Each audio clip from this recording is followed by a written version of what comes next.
Well, when we look at big data, it's actually very interesting. At the moment, there's no trend that's true across all the industries where we can really pick one out. What we see with big data is that there are innovators in each of the industry sectors that are looking for very specific outcomes, that are trying to see what it might bring to them as well. Now, needless to say, there are some, like retail, for example, where it's already been very beneficial, but it's being used in transport and logistics, as well as banking and other areas as well. So I would say it's a very holistic trend that we see at the moment across all industries. I think in terms of the Middle East, if you're looking at your big data strategies, you're in a very convenient position of having a lot of new things on tap.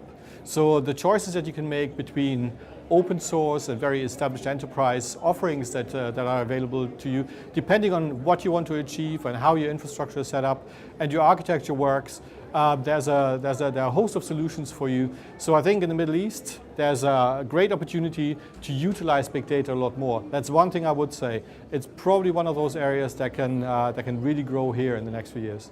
If you're looking at your big data strategy and your initiatives, what we see as one of the biggest challenges for companies is still to define the ROI and define the outcomes and the goals. And that is a problem in terms of the expectation that's being built inside the company and being able to justify why you have done, in some cases, some big investments.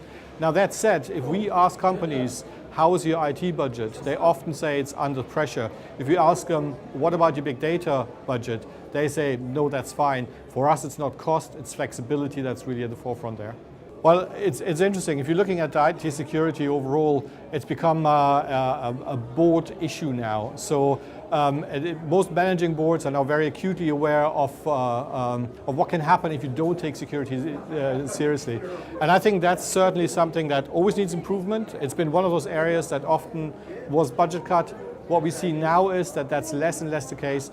And certainly the investment that's going into that globally spans down to 50 billion in the next few years.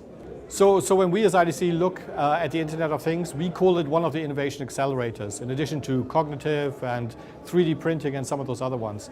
We think IoT is going to be an absolute life-changing technology and, in fact, operating model going forward. Now, that said, at the moment, most companies are still looking at what they can do in those areas. Some are more experienced. So if you look at manufacturing, it's been used there for decades if you want. However, if you look at what's happening now in retail and other areas, that's certainly the next level up.